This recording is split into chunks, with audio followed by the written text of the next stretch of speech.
Hey everyone, welcome back to another episode of the One Tree Hill Rewatch here on the Filmaholic channel. So we are moving on through season 6. I'm trying to get caught up on these videos because it's hard to when you don't have anything else to do to not to stop yourself from just binging the whole series pretty much. So I've been trying to catch up on these videos and not watch anymore because I'm already ahead. I gotta get caught up on them. But we are on season 6 now, and we're talking today about the season 6 premiere, which is 601 Touch Me, I'm Going to Scream Part 1. This originally aired September 1st, 2008. It was directed by Stuart Gillard, who has directed several episodes before, but this is his last episode. Maybe that's why he directed this episode, being the premiere. It's really weird to me that he came on and directed this episode, because usually they have someone like a big name like Greg Prange that directs the season openers. But he didn't do this one, which is surprising. He ends up actually directing the next episode, which there's a lot of stuff that happens in both of these episodes, but there's a very important aspect in the next episode, and maybe that's why he chose to do that one instead. But then again, he's directed, like in season 5, the first and second episode of that season. So I'm a little surprised he didn't do both. But whatever. Stuart did a pretty good job here. A really good job, actually. I enjoyed this episode. And it was written by Mark Schwann, the creator of the show, of course. My big question on this episode is it's titled Touch Me, I'm Going to Scream Part 1. Now, was it titled this? And, a lot, all the titles are named after songs. So they really reflect of what happens in the episode. But they don't really have an insight into the whole season in general. I wouldn't say usually. But my question here is part 1. So was the original intent to have this the finale be Touch Me, I'm on the Screen Part 2? That would be my guess. Is that's what they had planned when they wrote this episode and when this episode aired. Now we know the finale is not called that. It's called Remember Me as the Time of Day, which is not only one of my favorite episode titles, but it's one of my favorite episodes of the series. And I think that title is very important for that episode. And I'm glad that part 2 wasn't the title of that episode. However, episode 23, the episode before the finale of season 6, I think should have been called Touch Me, I'm on the Screen Part 2 instead of Forever and Almost Always, which doesn't sound like a good title to me for what the episode's about. It's obviously Lucas and Peyton's wedding.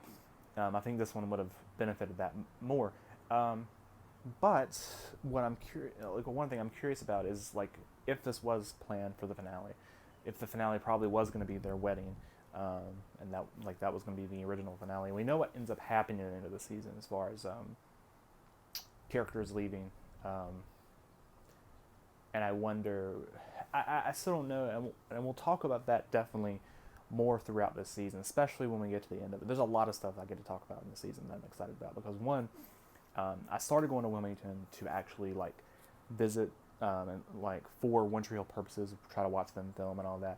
In season 5, I went twice, but neither of those times they were actually filming on location that I could go out and physically see the actors filming or anything like that. The first time it was on a weekend, so I just got to tour the studios, which was awesome, but only got to do that the first time. The second time, I toured the studios again, this time with my mom. And I did see Sophia Bush in the distance, so that was cool for 13-year-old me.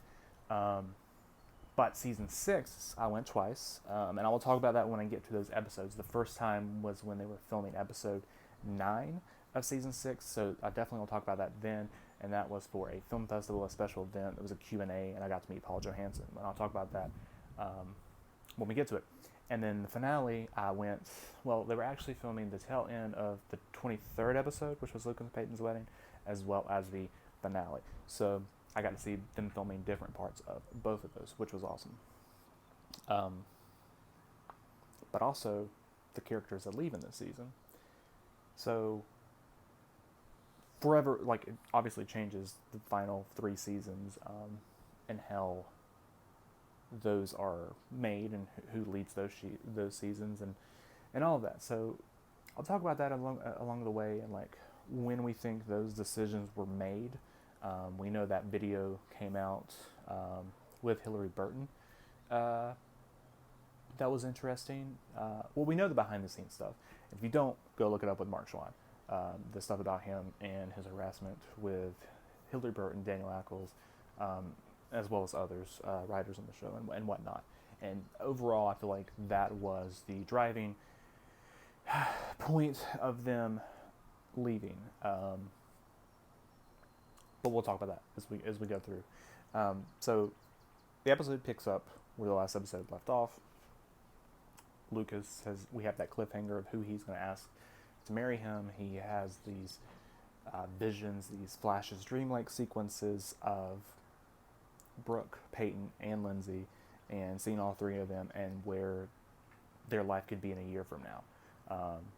And kind of teasing the audiences, and also like giving, I guess, fans for service to people who were fans of Lucas and Brooke being together. And obviously that's not going to happen. So you get to see that little bit of a what if situation. I don't know if there was any Lucas and Lindsey shippers out there, but if there were, you got to see that too. And then ultimately, that scene ends with Peyton showing up to the airport and them finally getting back together, which is what season 5 led up to the whole season. So we have that as a big part of the episode, obviously, is them going to Vegas to get married. They get to Vegas and it's not what they thought it was going to be. It's all like very tacky, which I definitely feel like they could have got a better marriage venue than the one that we see on the show. But they go there, and then Peyton has an idea for them to go to LA. She kind of surprises Lucas with this idea. They drive to LA to the Beverly Hilton, where she wants him to propose again. This scene, it was sweet in a way, but it was also like a little bit ridiculous. Like, I like that they went to LA for him to ask her. I think he probably should have did that to begin with instead of Vegas, but I guess that would have like gave away the finale of the season 5. But the fact that she was able to get him inside that hotel room at the New Beverly and without him guessing of where they were going, ridiculous. Didn't like that, but whatever. We move on. I didn't like turn off my TV because of that situation. And obviously, one of the big things of season 5, the big cliffhanger for me, was the fact that Dan got hit by that car, and wondering, was it an accident? Was it not? Was it intentional? Was somebody in that car that we know? Now, me personally, I am all into spoilers and reading forums, so I knew who it was, and that it wasn't an accident, and we found that out in this episode.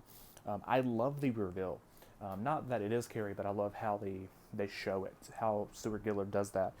The blurred sequence, the blurred voice that she has, the deep blurred voice, and then it cuts, focuses in on her face and shows that it is Carrie and that she is one who hit him in the car. She says that to him, and that she's his nurse. Now, in this episode, at the beginning, to start off, we think that he's actually in a hospital. That's what it's set up to make us think. When Sarah was watching it, she made comments about that, but then she made comments about it as the scene was happening, where he gets out of the bed to go to the door, because she was like, those machines would have went off and like someone would have came in. But then he opens the door, and it's the reveal that he's in the middle of nowhere. So this is very Misery influenced, the Stephen King novel, which I'm a big fan of as well. So I thought this was an excellent choice to do this in the show. I thought it worked with Carrie's character.